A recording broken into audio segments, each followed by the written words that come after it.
Primeiro livro dos Reis, capítulo 18. Acompanhe aí comigo a leitura que será feita a partir do verso 20 deste capítulo. Primeiro livro dos Reis, capítulo 18, a partir do verso 20, diz assim: Então enviou Acabe mensageiros a todos os filhos de Israel, e ajuntou os profetas no Monte Carmelo. Então Elias se chegou a todo o povo e disse: Até quando cocheareis entre dois pensamentos? Se o Senhor é Deus, seguiu. Se é Baal, seguiu. Porém o povo nada lhe respondeu. Então disse Elias ao povo: Só eu fiquei dos profetas do Senhor, e os profetas de Baal são 450 homens. Deem-se-nos, pois, 2 novilhos. Escolham eles para si um dos novilhos, e dividindo-o em pedaços, o ponham sobre a lenha. Porém não lhe metam fogo. Eu prepararei o outro novilho, e o porei sobre a lenha, e não lhe meterei fogo. Então invocai o nome do vosso Deus, e eu invocarei o nome do Senhor. E há de ser que o Deus que responder por fogo, esse é que é Deus. E todo o povo respondeu e disse: É boa esta palavra. Disse Elias aos profetas de Baal: Escolhei para vós outros um dos novilhos, e preparai o primeiro, porque sois muitos. Invocai o nome de vosso Deus, e não lhe metais fogo. Tomaram o novilho que lhes fora dado, prepará-lo e invocar o nome de Baal, desde a manhã até o meio-dia, dizendo: Ah, Baal, responde-nos. Porém não havia uma voz que respondesse, e manquejando se movimentavam ao redor do altar que tinham feito. Ao meio-dia, Elias zombava deles, dizendo: Clamai em altas vozes, porque ele é Deus. Pode ser que esteja meditando, ou atendendo às necessidades, ou de viagem, ou a dormir, e despertará. E eles clamavam em altas vozes, e se retalhavam com facas e com lancetas, segundo o seu costume, até derramarem sangue. Passado o meio-dia, profetizaram eles até que a oferta de manjares se oferecesse. Porém não houve voz, nem resposta, nem atenção alguma. Então Elias disse ao povo: Chegai-vos a mim. E todo o povo se achegou a ele. Elias restaurou o altar do Senhor, que estava em ruínas. Tomou 12 pedras, segundo o número das tribos dos filhos de Jacó, a qual viera a palavra do Senhor, dizendo: Israel será o teu nome. Com aquelas pedras edificou o altar em nome do Senhor. Depois fez um rego em redor do altar, tão grande como para semear 2 medidas de semente. Então armou a lenha, dividiu o novilho em pedaços, pô-los sobre a lenha e disse: Enchei de água 4 cântaros, e derramai-a sobre o holocausto e sobre a lenha. Disse ainda: Fazei-o 2ª vez, e o fizeram. Disse mais: Fazei-o 3ª vez, e o fizeram 3ª vez. De maneira que a água corria ao redor do altar.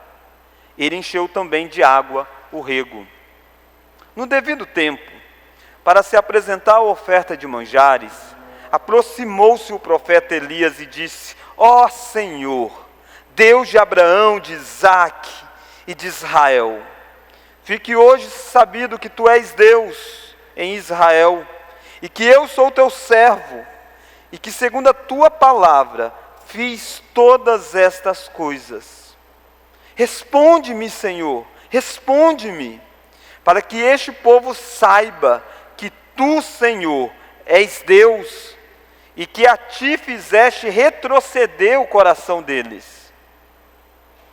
Então caiu fogo do Senhor, e consumiu o holocausto, e a lenha, e as pedras, e a terra, e ainda lambeu a água que estava no rego. O que vendo todo o povo caiu de rosto em terra, e disse: O Senhor é Deus, o Senhor é Deus.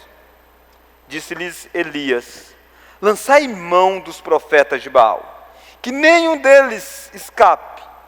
Lançaram mão deles, e Elias os fez descer ao ribeiro de Quizom, e ali os matou. Então disse Elias a Acabe: sobe, come, bebe, porque já se ouve o ruído de abundante chuva. Subiu Acabe a comer e a beber. Elias, porém, subiu ao cimo do Carmelo, e encurvado para a terra, meteu o rosto entre os joelhos, e disse ao seu moço: sobe, e olha para o lado do mar. Ele subiu, olhou e disse: não há nada. Então lhe disse Elias: volta, e assim por 7 vezes. A 7ª vez disse: eis que se levanta do mar uma nuvem pequena, como a palma da mão do homem. Então disse ele: sobe e diz a Acabe: aparelha o teu carro e desce, para que a chuva não te detenha. Dentro em pouco os céus se engreneceram com nuvens e vento, e caiu grande chuva.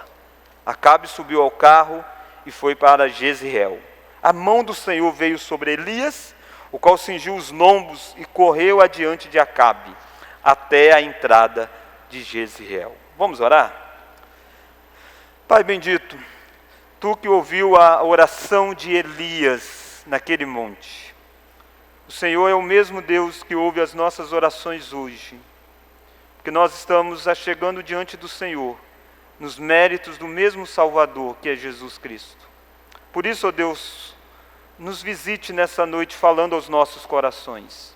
Abra o nosso entendimento para entender a Tua palavra, para ser alimentados por Ti. Em nome de Jesus é que nós oramos. Amém. Irmãos, este é sem sombra de dúvida o episódio mais conhecido da história de Elias. Muitas vezes quando se fala em pregar sobre Elias, na verdade muitas vezes o que se faz é pregar este texto e citar os outros ao derredor da história para dar suporte, mas este é o ápice do ministério de Elias. Nós estamos numa série de mensagens sobre a vida de Elias, e nós já encontramos este homem passando por inúmeras experiências com Deus, e este homem de certa forma foi preparado por Deus para este momento tão marcante, quando ele está em um monte chamado Monte Carmelo, e ele está diante do povo de Israel, diante dos profetas de Baal, em torno de 450 homens, e ele está propondo um desafio para saber quem é o verdadeiro Deus. E neste contexto todo que nós encontramos Elias neste monte, e este desafio, você deve lembrar que isso partiu do próprio Elias. Se você olhar os versos anteriores a este do verso 20, olha lá o versículo 19, você vai ver que foi Elias quem mandou juntar os profetas de Baal. Olha lá o versículo 19. Agora, pois, manda juntar a mim todo o Israel no Monte Carmelo, como também os 450 profetas de Baal e os 400 profetas dos postes ídolos que comem da mesa de Jezabel. Percebe? Ele manda juntar todos os falsos profetas naquele lugar. E o dia fatídico chega, a hora chega, e toda a multidão está aí. E o que é que nós aprendemos deste encontro de Elias, o povo e os profetas de Baal no Monte Carmelo? Elias, o povo e os profetas de Baal no Monte Carmelo. Lições deste encontro. Eu gostaria de ver 3 lições com você nesta noite. A primeira delas é o silêncio do povo. Você encontra um silêncio extraordinário nos primeiros versos dessa história. Olha aí comigo o versículo 21. Você vê Elias desafiando o povo de Israel e o povo fica em silêncio. Olha o verso 21. Então Elias se chegou a todo o povo e disse: até quando cocheareis entre 2 pensamentos? Se o Senhor é Deus, seguiu, se é Baal, seguiu. Vamos ler agora? Porém o povo nada respondeu. Percebe, o silêncio do povo foi o silêncio de quem não queria se decidir. Elias fez um desafio para o povo. Elias disse: escolhei hoje a quem vocês querem seguir. Ou Deus de Israel, Deus de Abraão, Deus de Isaac, Deus de Jacó, ou vocês seguem Baal. E o interessante é que o povo não responde nada, nenhum e nem outro. Você encontra um povo indeciso, um povo que estava sendo levado pelas idolatrias de Acabe. Esse Baal era um deus que Jezabel tinha levado de forma muito eficiente para dentro do reino de Israel. Isso tinha espalhado de uma forma muito grande. de tal forma que Deus trouxe um castigo sobre a nação, e tinha 3 anos e meio que não chovia. 3 anos que as comportas do céu estavam fechadas para a chuva.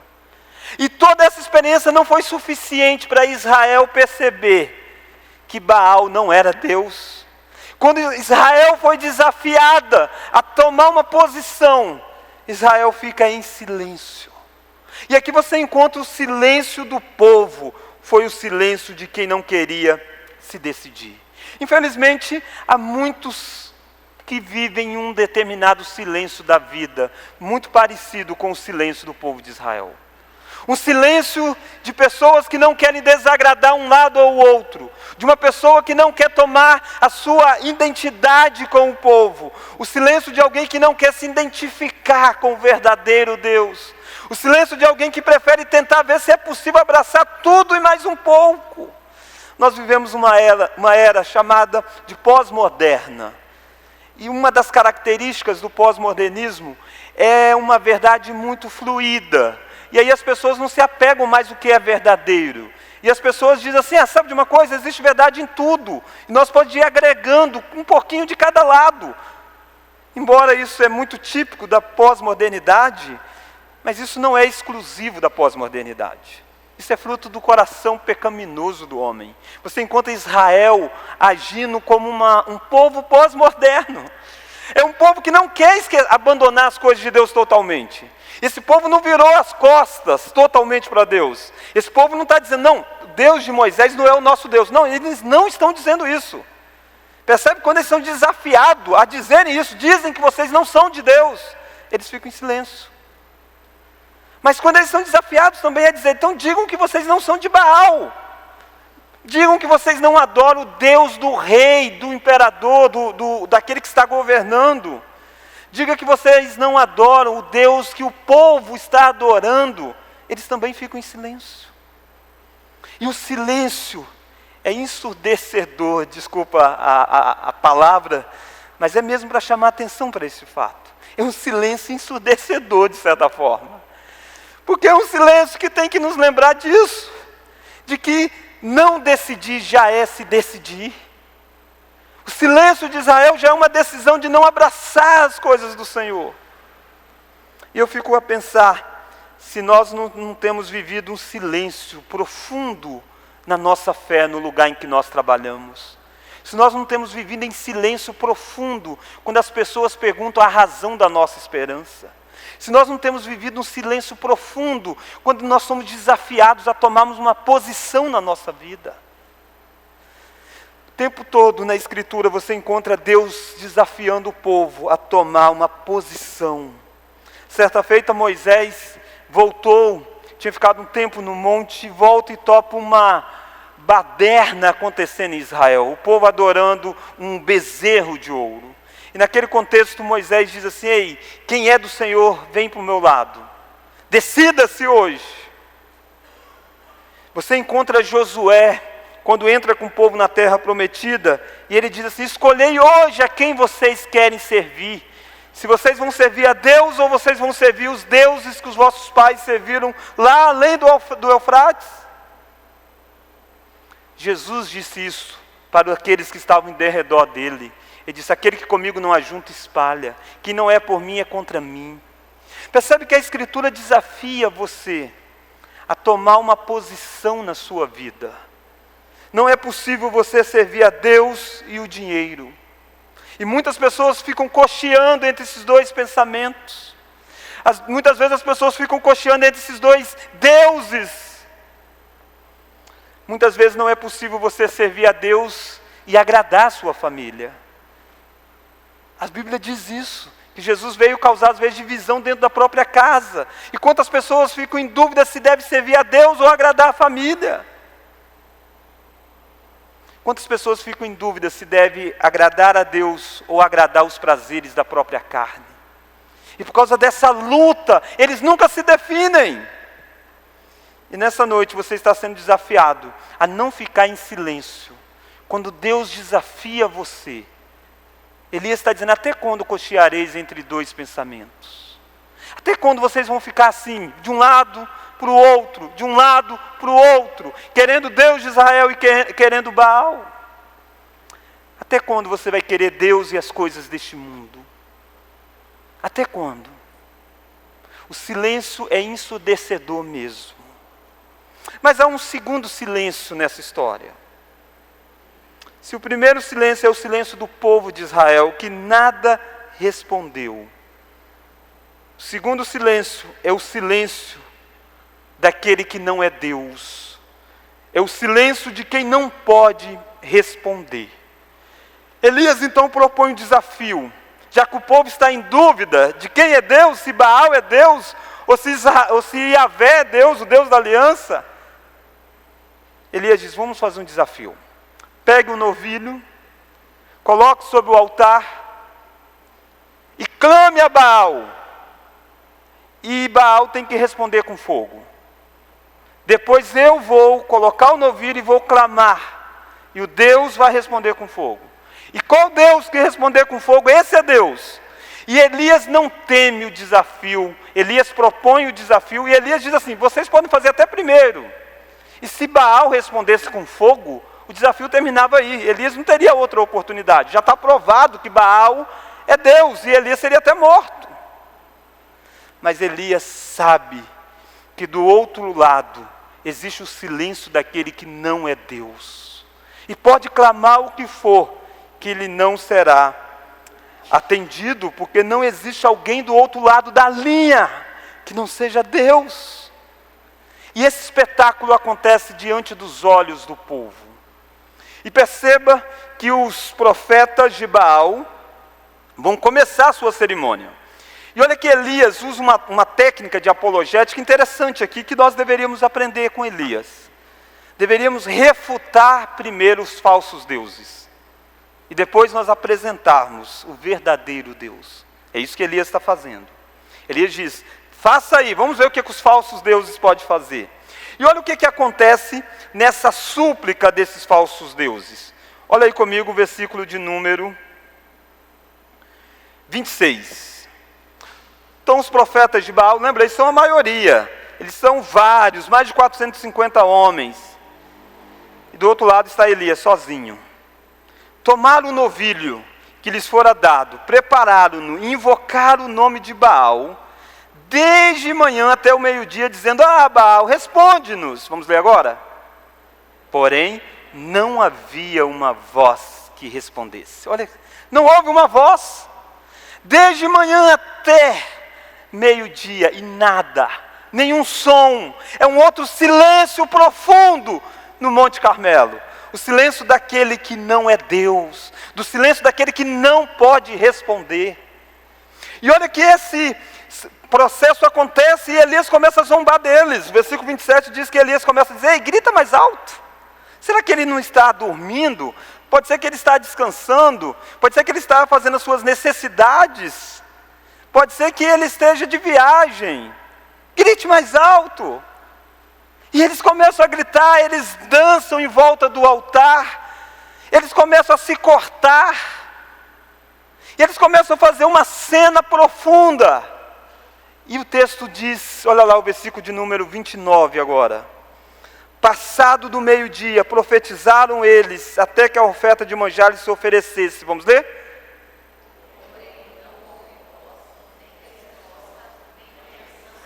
Olha o que você está vendo aqui. Por mais que eles gritassem, por mais que eles dançassem, por mais que eles fizessem o show espiritual, não houve resposta. Porque não existe uma outra divindade lá. Talvez se você olhasse para esse culto, você ficaria um tanto quanto que, dizendo, olha, parece muito espiritual o que eles estão fazendo aqui. É possível que alguém pudesse dizer, você está vendo que culto que eles estão fazendo para Baal? É um culto extraordinário, é um culto animado, eles gritam, eles sacrificam. Olha como que eles creem em Baal, eles chegam ao ponto de se cortar. Eles derramam o próprio sangue para Baal. E nada disso gera uma resposta. Queridos, nós estamos vivendo uma época em que há o silêncio do povo, mas há também o silêncio dos ídolos. E quantas pessoas têm vivido em busca de ídolos para a sua história. E alguns ídolos, por exemplo, o ídolo do sucesso, da carreira. E você vai descobrir que esse ídolo não pode responder às suas preces. Ele pode fazer com que você avance na profissão, ele pode fazer com que você prospere, mas chega um determinado momento, algo acontece e você precisa de uma súplica. Você vai perceber que a sua carreira não vai dar a você aquilo. E muda de ídolo. Busca o ídolo do prazer, por exemplo, e você vive para ser feliz, e de repente está indo tudo bem, e você vive aquela máxima do que importa é eu ser feliz. Até o dia que acontece alguma coisa, e você precisa pedir a alguém, você precisa se clamar a alguém, e o prazer não ouve você. E o prazer não atende você, porque é um ídolo morto. Você pode até ser um grande admirador até do próprio Estado. E o Estado pode fazer muitas coisas, dar estabilidade econômica e várias coisas. Mas o Estado não pode ouvir as suas orações. Perceba que nada, ninguém pode ouvir a sua súplica. Nenhum ídolo é capaz de abrir os ouvidos e ouvir aquilo que você fala no mais secreto da sua intimidade. Aquela angústia que aperta o seu coração. Aquilo que ninguém pode resolver. E você pode buscar em todo lugar, o que você vai ouvir é um silêncio. Porque só existe um que ouve, que é Deus.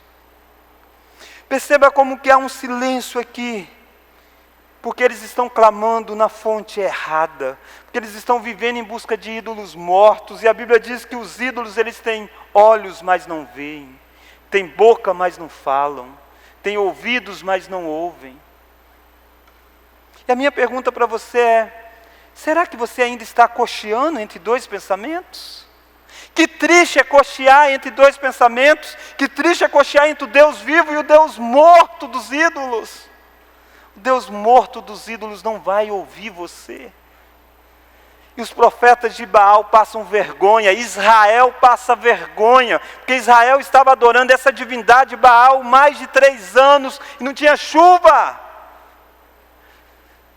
Porque eles estavam adorando um Deus que não pode ouvir a súplica deles. E a minha pergunta é: você adora qual Deus? Você serve qual Deus? Você vive para qual Deus? A Bíblia diz que nós não podemos servir a Deus e servir a riqueza ao mesmo tempo. A Bíblia diz que nós não podemos servir a Deus e servir a nós mesmos ao mesmo tempo. Ele diz que nós devemos negar a nós diariamente. Porque todas essas outras coisas são ídolos na nossa vida. Você não tem um Baal. Você não tem uma imagem enorme de Baal para você se dobrar. Mas você tem muitas imagens invisíveis.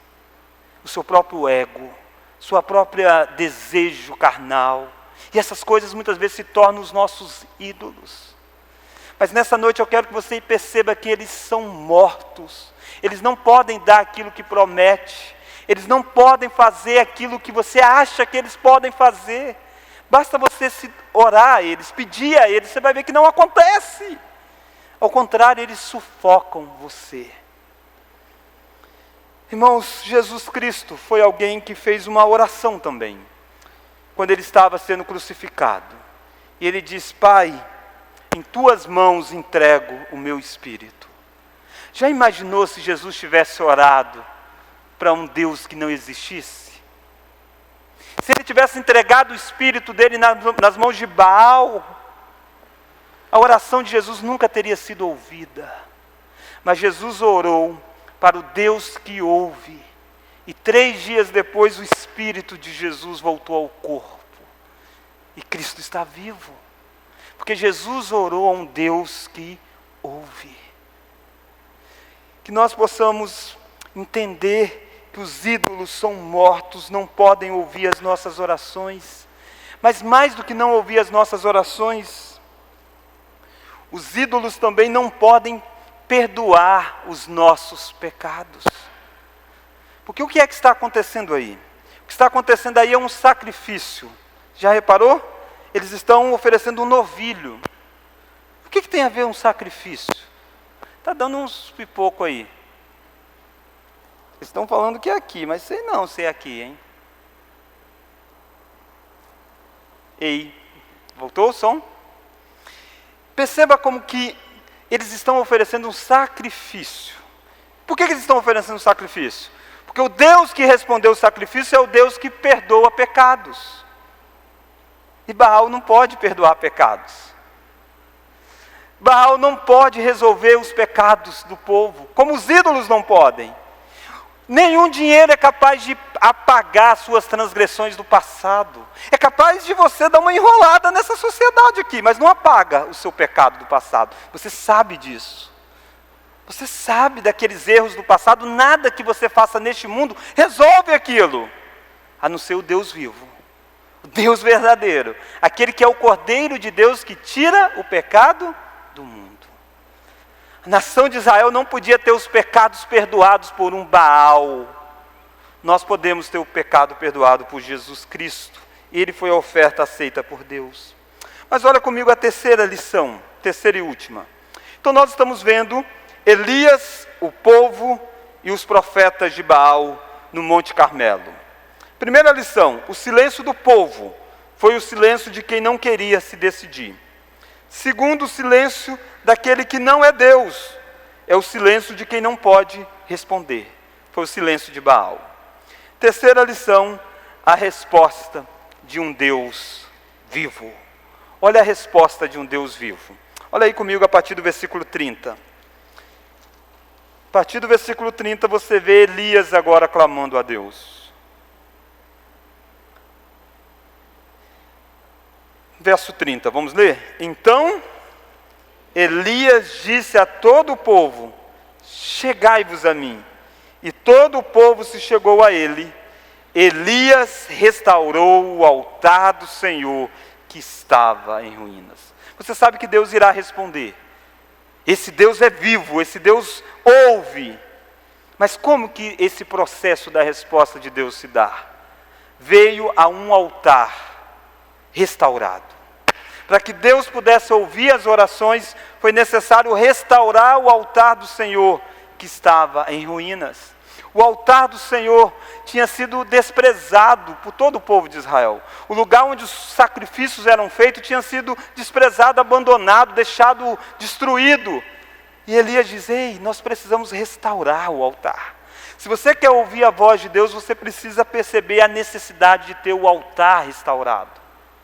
E olha como o método que Elias faz para restaurar este altar. Elias pega 12 pedras, segundo o número das tribos dos filhos de Jacó, a qual viera a palavra do Senhor dizendo: Israel será o teu nome. Agora, o que muitas vezes a gente esquece é que nesse momento Israel não é mais formada por 12 tribos.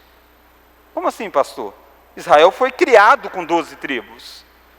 Mas desde a morte de Salomão, o rei que se sucedeu dividiu o reino. E o reino ficou dividido entre 10 tribos no norte e 2 tribos no sul. As 2 tribos do sul seriam o reino de Judá e as tribos do norte o reino de Israel. Elias é profeta no reino de Israel. Ou seja, Elias é profeta sobre as 10 tribos. Se Elias não fosse alguém que entendesse corretamente quem é o povo dele, ele teria pegado 10 pedras, dizendo: está aqui o altar do Senhor. Mas não, Elias pega 12 pedras. Uma para cada tribo. Na mente de Elias, o povo de Deus continua unido, mesmo que visivelmente estava dividido. Mesmo que na prática tinha 2 reinos acontecendo, tinha 2 reis, um rei em cada uma das regiões. Mas Elias diz: nós somos um povo só. E percebe como é que a restauração do altar do Senhor passa por entender a preciosidade da unidade, passa por ter fé. É isso que Elias está fazendo. Elias está dizendo: o nosso povo é o mesmo povo lá da tribo de Judá, é o mesmo povo que está adorando a Deus no templo de Israel, no templo de Judá, é o mesmo povo que está cultuando o Senhor. E ele constrói o altar com 12 pedras. Aquele altar que estava em ruínas, agora está construído, está pronto para que a voz de Deus, a resposta de Deus se dê sobre aquele altar. Hoje não existe o altar físico. Isso aqui não é o altar. Isso aqui é um púlpito, apenas algo didático, onde nós ensinamos a palavra a partir daqui. O altar é o seu coração. Você é o templo do Espírito Santo. O altar é a sua vida. E a sua vida precisa estar reconstruída, para que a voz de Deus seja ouvida por você. Talvez essa é a noite de você rever o que é que precisa ser reconstruído aí no seu altar. O que é que precisa ser unificado. Talvez seja a hora de você entender que você faz parte de um povo maior. Como está o altar da sua vida? Elias chama o povo e reconstrói o altar diante daquele povo. Mas olha mais, olha que esta voz de Deus veio de uma oração simples. Olha aí o versículo 36. Vou pedir um auxílio aqui do Diego para ver se resolve esses barulhinhos. Então olha agora comigo o versículo 36. Aí você vai encontrar como que a resposta de um Deus vivo veio de uma oração simples. Olha o versículo 36. Vamos ler? No devido tempo,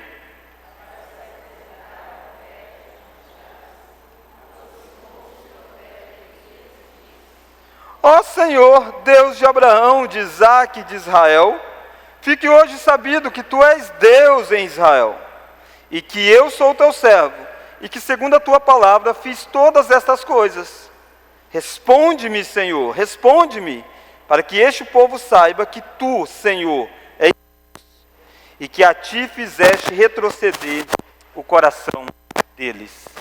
Vai ter que tocar o microfone, tá? Então olha aí comigo o versículo 36 e 37. Aqui você encontra a oração de Elias. E a oração de Elias é muito simples. A oração de Elias não é intensa no seu tempo. Ao contrário da oração do povo de Baal. Eles oraram desde manhã até meio-dia.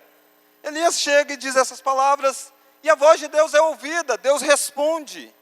Você percebe aqui o contraste desta oração para a oração dos falsos, daqueles que adoravam o falso Deus.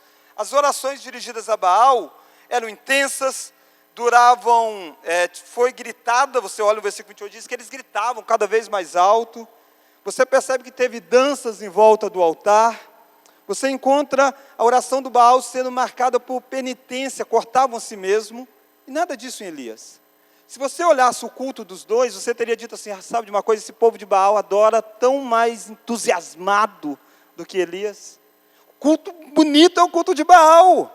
Você viu como é que eles amam a Deus, como é que eles sacrificam-se por Deus deles? Irmãos, quem disse que o nosso culto é um sacrifício a esse Deus? Não, nós não sacrificamos a nossa vida para Deus. Nós entregamos a nossa vida a Deus, mas não sacrificando ela, no sentido de mutilando ela, como esse povo estava fazendo. Então perceba claramente aqui, essa ideia de oração simples de Elias. E essa oração de Elias, ela tem algumas características básicas. Ela é dirigida ao nome certo. Ela se dirige a Deus. Essa é a diferença. Olha aí o versículo de número 36. Olha como que Elias diz: ó Senhor, Deus de Abraão, de Isaque e de Israel. A diferença da resposta é porque uma é a Baal e a outra é a Deus. Ó Senhor, Senhor tudo em maiúsculo, Iavé, o Deus da aliança. Sabe o que faz com que a sua oração é atendida? Não é a sua performance, mas é exatamente que você está orando para a pessoa certa. Percebe que a oração de Elias não é apenas para o nome correto, mas é voltado para a aliança de Deus. Ele diz, ó Senhor, Deus de Abraão, de Isaque, de Israel. Israel é Jacó. Ele diz, Deus, o Senhor é o Deus desse povo. E é por isso que o Senhor vai ouvir a oração. Porque o Senhor fez uma aliança. Olha mais, Elias orou para que Deus fosse glorificado. Olha aí comigo o versículo 36 ainda. Ó Senhor, Deus de Abraão, de Isaque, de Israel, vamos ler agora? Fique, que Tu és Deus em Israel. Percebe? Ele está orando para que Deus seja glorificado. A resposta de Deus é para isso. Essa oração é teocêntrica, é voltado para Deus, Deus no centro. Mas olha mais. Olha que essa oração Elias pede para que o ministério da palavra seja reconhecido. Olha o versículo 36 ainda. E que, olha o finalzinho, vamos ler? E que eu sou teu servo, e que segundo a tua palavra, fiz todas essas coisas. Ele diz, Deus responde, para que as pessoas saibam que o Senhor é Deus, e que eu sou o teu servo, e que eu fiz tudo o que fiz até agora, foi por causa da sua palavra. O que Elias está orando, dizendo, Deus seja glorificado em cumprir a tua palavra, honre a tua palavra, mostre a este povo que a tua palavra é poderosa, mostre a este povo que o meu ministério tem de fato valia, porque eu falo de acordo com a tua palavra. Isso é a oração que vai mover Deus a agir no meio de Israel. Não é a oração cheia de aparências, mas a oração correta pela perspectiva bíblica. Mas olha que essa oração tem como propósito a evangelização. Olha o versículo 37. Responde-me, Senhor, responde-me. Por quê? Vamos ler? Para que este povo...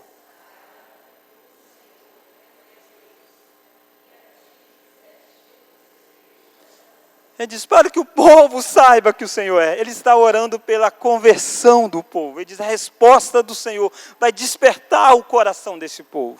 E eu preciso perguntar para você, quando você ora a Deus, você ora para quê? Qual o alvo da sua oração? Quem é a pessoa que vai ser glorificada na sua oração? Quantas vezes a pessoa que está sendo glorificada nas nossas orações somos nós mesmos? E aí a gente percebe que as nossas orações não passam, na verdade, de externalizar ídolos. Elias está dizendo, Deus, o que eu quero é que o Senhor seja glorificado, que a tua palavra seja glorificada, que o povo se converta a ti, ó Deus. Por isso responde a minha oração. A resposta de um Deus vivo veio a um altar restaurado. Veio de uma oração simples. Contrasta essa oração de Elias com a oração dos profetas de Baal. Eles pareciam muito mais espirituais, mas eram totalmente errados o que eles faziam. Veio de uma forma que lembrou o agir de Deus na história. Como Deus respondeu essa oração? Olha aí comigo o versículo 38. Então, caiu fogo do Senhor e consumiu o holocausto. Caiu fogo. Por que caiu fogo? Esta é uma forma de Deus ser conhecido em Israel ao longo da história. Nós vimos hoje, por exemplo, que o libertador de Israel, Moisés, quando viu Deus pela primeira vez, ele viu Deus onde? Numa sarça ardente. Queimava e não se consumia. Era aquele mesmo Deus naquele fogo, que está mandando fogo aqui no Monte Carmelo. Mas você vai ver fogo muito mais presente na história de Israel no Antigo Testamento. Você vai ver, por exemplo, o fogo, quando o povo de Israel estava caminhando, e Deus disse assim, vocês vão seguir. E durante toda a jornada de vocês no deserto, eu vou adiante de vocês. Numa coluna de nuvem e numa coluna de fogo. Durante 40 anos, Israel peregrinou para o deserto e tinha uma coluna de fogo à noite, os iluminando, e a coluna de fogo era Deus. Quando Deus está visitando Israel, anos depois, com fogo sobre aquele altar, é para lembrar Israel, dizendo, eu sou Deus. Quando o povo de Israel foi levado para a beira do Monte Sinai, e Moisés, na expectativa de receber a lei do Senhor, o texto diz que veio o fogo do Senhor, aquele monte tremia, queimava. Era o mesmo fogo. Percebe como é que Deus está respondendo Israel, como Deus sempre respondeu ao longo da história. Dizendo, eu sou o mesmo Deus. Mas a resposta de Deus veio para tratar com o pecado de Israel. Se você está acompanhando essa série de mensagens, você deve se lembrar que no capítulo 18, o início do capítulo 18, Deus diz para Elias, dizendo, Elias, vai que agora eu vou dar chuva. Vou dar chuva. E Elias vai, chama os profetas de Baal, chama Acabe, e propõe um desafio que o Deus que é verdadeiro responde com fogo. Você diz, uai, se é seca, se tem 3 anos e meio, não seria melhor Elias ter proposto assim, vamos fazer o seguinte, vamos clamar, e o Deus verdadeiro vai responder com chuva. Não era óbvio? Parece ser o natural. Mas qual que é o problema de Israel? O problema de Israel é a falta de chuva ou os seus pecados? O problema de Israel é os seus pecados. E antes de ter chuva, Israel precisa ter os pecados tratados. E por isso, antes de Elias orar pela chuva, Elias propõe o desafio de quem vai responder ao sacrifício pelo perdão dos pecados. E foi colocado um cordeiro aí, um novilho aí. E eles começaram a clamar e ninguém respondeu. Quando Elias colocou o novilho dele, clamor, fogo veio e consumiu todo aquele novilho, como símbolo de que o pecado de Israel estava sendo pago. Que o pecado de Israel estava sendo purificado. E a fumaça, como a Bíblia descreve nos sacrifícios, era um aroma suave e agradável a Deus. Você percebe que Deus é o Deus que responde, porque é o Deus que trata com o nosso pecado. Sabe que o que você mais precisa não é das bênçãos do Senhor. O que você mais precisa é daquilo que Israel precisava. E não era de chuva. Era de ter os pecados tratados. E só quem pode tratar os pecados é Deus. Só Deus pode receber um sacrifício que agrade a Ele. E só um sacrifício pode ser agradável a Deus. Que é um sacrifício perfeito. Um sacrifício sem mácula. Um sacrifício sem nenhuma imperfeição. E sabe qual é esse sacrifício? É aquele que João Batista disse: eis o Cordeiro de Deus que tira o pecado do mundo. Nós não estávamos no Monte Carmelo. Nós não colocamos um novilho lá. Mas nós estávamos na cruz do Calvário. Quando não um fogo desceu, mas quando a ira de Deus desceu sobre Jesus. Nós estávamos em Cristo. E em Cristo pagou os nossos pecados. E toda a ira de Deus consumiu Cristo. E Cristo foi o sacrifício agradável a Deus. De tal forma que, se você lembrar, 50 dias depois da morte de Jesus, Deus envia o Espírito Santo. E o Espírito Santo vem como línguas como de fogo. E pousa sobre cada um deles. Jesus disse: se eu não for morto, o Espírito Santo não vem. Elias está presenciando algo parecido com isso. Está vendo o pecado sendo tratado. Tomara que você tenha Cristo já na sua vida, para que o pecado seja tratado. Mas, por fim, essa oração veio então trazendo bênção a Elias. E aí você chega comigo no capítulo 18, a partir do versículo 41. Então disse Elias a Acabe: sobe, come e bebe, porque já se ouve o ruído de abundante chuva.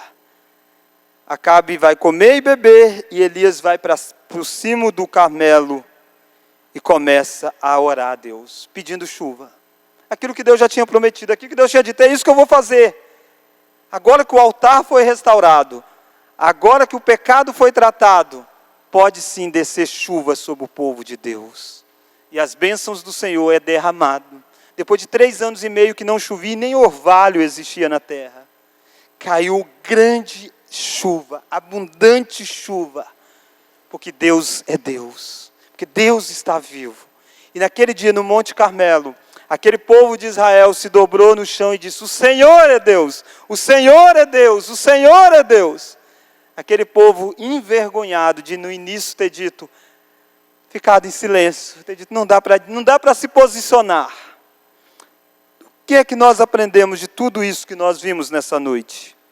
Nós vimos que existe um silêncio, que é o silêncio de quem não quer se decidir. Talvez você tenha vivido assim. Talvez você tenha optado por nunca se decidir de fazer parte de fato do povo de Deus. Você não vira as costas. Você está lá, você participa em alguns momentos, mas você não se identifica que é o seu povo. Porque você está cocheando entre 2 pensamentos. Elias está desafiando você. Até quando vai ficar assim? Se o Senhor é Deus, tome posição pelo Senhor. Se Ele não é Deus, se é Baal, tome posição por Baal. Mas decida a sua vida. Há o silêncio daquele que não é Deus, daquele que são ídolos mortos. E esses não podem responder. Independente o tanto que você se sacrifique por eles, eles não vão estar quando você realmente necessitar deles. Mas existe a resposta de um Deus vivo. Deus é vivo, Ele ouve a sua súplica. Mas para isso esteja com o altar restaurado. Busca Deus de forma simples, de forma com a palavra dele ordena. Tenha o seu pecado tratado por Deus e veja as bênçãos do Senhor se derramando sobre a sua vida. Eu gostaria de terminar perguntando para você, quem é você nessa história toda? Se você estivesse no Monte Carmelo, como você viria todos esses episódios? Você não está no Monte Carmelo, mas você tem relatos de coisa ainda maior do que o Monte Carmelo. Você tem um relato de uma cruz, de uma crucificação, e de duas pessoas ao lado de Jesus no dia da crucificação. Um quis ficar indeciso, disse, se você é Deus, me salva, mas não reconhecendo os seus próprios pecados. E o outro dizendo, ei, Ele é Deus, lembra-te de mim quando vieres no teu reino. Aquele homem teve uma decisão na vida, e teve todo o seu futuro alterado, mudado na perspectiva humana, porque creu no Deus certo e orou a pessoa certa. Aquele homem que era um ladrão até aquele momento, tomba na história, mas está no reino com o nosso Senhor e Salvador, Jesus Cristo. Esse texto está aqui também para nos ensinar a seriedade da palavra do Senhor. Você deve se lembrar que Elias matou todos os profetas de Baal naquele dia. Mandou pegar, disse para o povo, pegue cada um deles aí e mata. E talvez quando você lê, você diz, poxa, por que fazer isso? Elias vivia no período em que Deuteronômio deveria ser a norma de Israel. E se um profeta se levantasse e ensinasse o que não era correto, deveria ter sido morto. Porque a nação de Israel não fez isso ao longo de todo o tempo de Acabe, é que chegou naquela situação do povo não saber quem é Deus. Porque os falsos profetas não foram advertidos, não foram repreendidos, não foram tratados. Hoje nós não devemos jamais tirar a vida de ninguém. Mas nós devemos se levantar assim, contra os falsos profetas de Baal. Porque eles levam o povo a ficar indeciso na história. Eles levam o povo a caminhar mal na história. Eles levam o povo a destruir os altares do Senhor. Tomara que eu e você sejamos mais perspicazes em ouvir aqueles que são os verdadeiros profetas do Senhor. Eles são a minoria. Naquele dia tinha um, contra 450 do outro lado. Eles nem são os mais eloquentes, tinha 450 muito mais eloquentes. Mas eles são tementes a Deus e fazem de acordo com a palavra do Senhor. Essa é a diferença daqueles que adoram o verdadeiro Deus, daqueles que propagam um falso Deus. Vamos orar? Deus, obrigado porque o Senhor é o único que pode ouvir as nossas orações. Obrigado porque mesmo muitas vezes, cocheando entre dois pensamentos, o Senhor nos mostra diariamente que o Senhor que é Deus. Nessa noite a Tua palavra foi lida, ó Deus. Tua palavra foi explicada. Tua palavra está sendo aplicada pelo Teu Santo Espírito. Faça, ó Deus, com que o Teu povo perceba que o Senhor é o verdadeiro Deus. Visite, ó Deus, aqueles altares que precisam ser reconstruídos nessa noite. Visite, ó Deus, aquelas vidas que precisam tomar decisão nesta noite. Visita, ó Deus, aquelas vidas que precisam ter o pecado tratado por Jesus Cristo nessa noite. E Deus, então derrame as Tuas bênçãos, como o Senhor derramou sobre Israel, derrame sobre nós. Para que nós possamos ver a boa mão do Senhor em tudo aquilo que nós fizermos, ó Pai. Essa oração que nós fazemos em nome de Jesus Cristo, o nosso Cordeiro que foi morto, mas que está vivo e estará para todo sempre. Amém.